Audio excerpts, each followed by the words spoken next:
Hi friends. இன்னைக்கு நம்ம இந்த வீடியோல வந்து பாவ் பாஜ் கிரேவி எப்படி நம்ம பண்றது அப்படின்றது தாங்க நம்ம பார்க்க போறோம். அதுக்கு தேவையானது தான் நான் இங்க எடுத்து வச்சிருக்கேங்க. இதுல 2 உருளைக்கிழங்கு வந்து நல்லா வேக வச்சு மசிச்சு வச்சிருக்கேங்க. 1 கப் வந்து பட்டாணி வந்து வேக வச்சிருக்கேன். இது ரெண்டுத்தையுமே நான் வேக வச்சு நல்லா மசிச்சு வச்சிருக்கேங்க.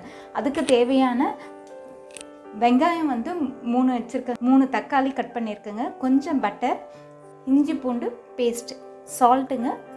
இதுக்கு சேர்க்க வேண்டிய மசாலா ஐட்டங்க இவ்வளோதாங்க. இப்போ நம்ம இதை ஸ்டார்ட் பண்ணிடலாம். இப்போ தவாவில் 2 ஸ்பூன் பட்டர் சேர்க்குறேங்க. 1 ஏலக்காய், கொஞ்சம் பட்டை. அதில் இப்போ வெங்காயத்தை ஆட் பண்ணுறேங்க. வெங்காயம் வதங்கியிருக்குங்க. இப்போ நம்ம இதில் கட் பண்ணி வச்ச தக்காளியை சேர்ப்போம். இதை நல்லா கலரி விடணும். இது கொஞ்சம் தக்காளி நல்லா வதங்கணுங்க. அது வரலாம் இது அப்படியே இருக்கட்டும். இப்போ தக்காளி வதங்கியிருக்குங்க.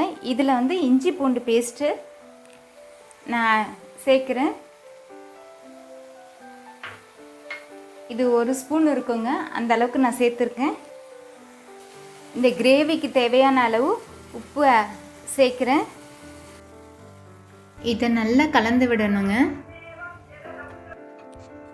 1/4 ஸ்பூன் மஞ்சத்தூள்,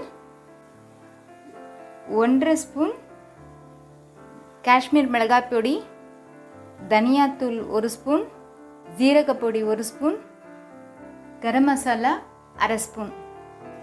இதை நல்லா மிக்ஸ் பண்ணணுங்க. காரம் வேணும்னா இன்னும் கொஞ்சம் சேர்த்துக்கலாம். நான் வந்து 1/2 ஸ்பூன் சேர்த்துருக்கேன். இப்போ இதில் வந்து நம்ம வேக வச்ச பட்டாணி, உருளைக்கிழங்கு சேர்க்குறோங்க.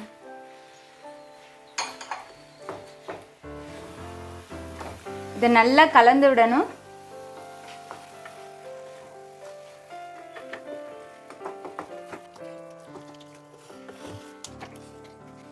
இதில் தேவையான அளவு தண்ணி கொஞ்சம் சேர்க்குறேங்க.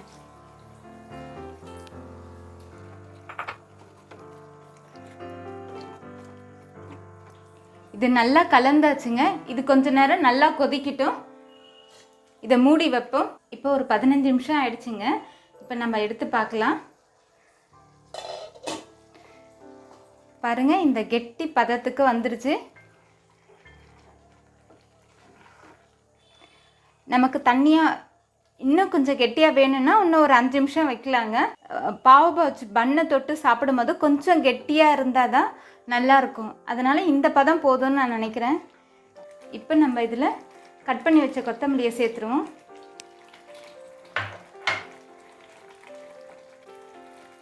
இது கூட இன்னும் 1 ஸ்பூன் பட்டர் சேர்த்து கேஸை ஆஃப் பண்ணிடலாங்க. இப்போ இதை அவ்வளோதாங்க, முடிஞ்சிருச்சு. கிரேவி ரெடி ஆயிடுச்சு. தவால 1 ஸ்பூன் பட்டர் சேர்க்குறாங்க. இப்போ இந்த மாதிரி 2 பக்கமும் பிரெட்டை வந்து டோஸ்ட் பண்ணணுங்க. அவ்வளோதாங்க, பிரெட் டோஸ்ட் ரெடி ஆயிடுச்சு.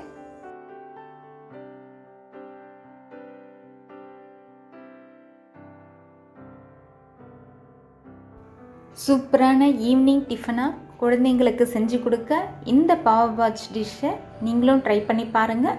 உங்களுக்கும் பிடிக்கும். உங்களுக்கு பிடிச்சிருந்தா எனக்கு சப்ஸ்கிரைப் பண்ணுங்கள். உங்கள் கமெண்ட்ஸை என்னோட ஷேர் பண்ணுங்கள். தேங்க்யூ ஃபார் வாட்சிங்.